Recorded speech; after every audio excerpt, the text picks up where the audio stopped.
Hello, my little vampires. Hanny here, revamping my passage of Mina Murray's journal from Bram Stoker's Dracula.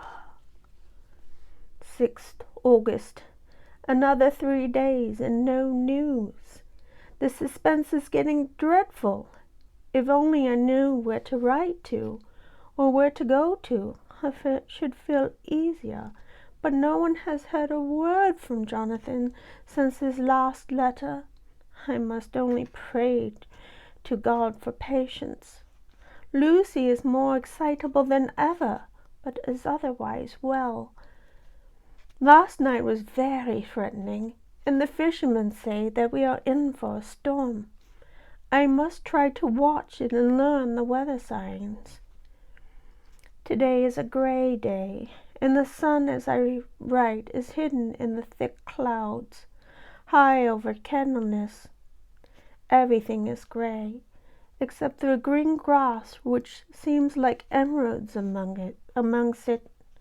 Gray earthy rocks, gray clouds, tinged with the sunburst at the far edge, hang over the gray sea into which the sand points stretch like gray fingers.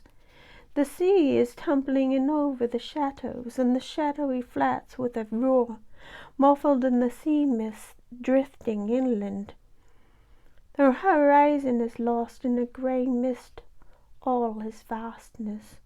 The clouds are piled up like giant rocks, and there is a brew over the sea that sounds like some presage of doom. Dark figures on the beach here and there, and sometimes half shrouded in the mist, and seem men like trees walking. The fishing boats are racing for home, and rise and dip in the ground, swell as they sweep in the harbor, bending to the scorpers. Here comes old Mr. Swales.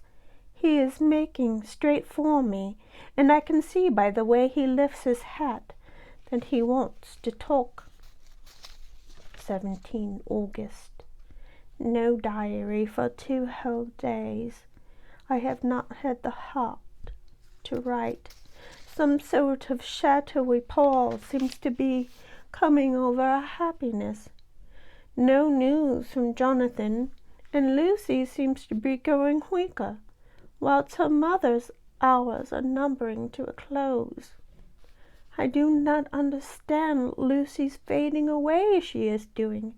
She eats well and sleeps well and enjoys the fresh air, but all the time the roses in her cheeks are fading, and she gets weaker and more languid day by day, and at night I hear her gasping as if for air. I keep the key to our door always fastened to my wrist at night, but she gets up and walks about the room, and sits in the open window. Last night I found her leaning out the window when I woke up, and when I tried to wake her, I could not. She was in a faint. When I managed to restore her, she was as weak as water, and cried silently between long, painful struggles for breath.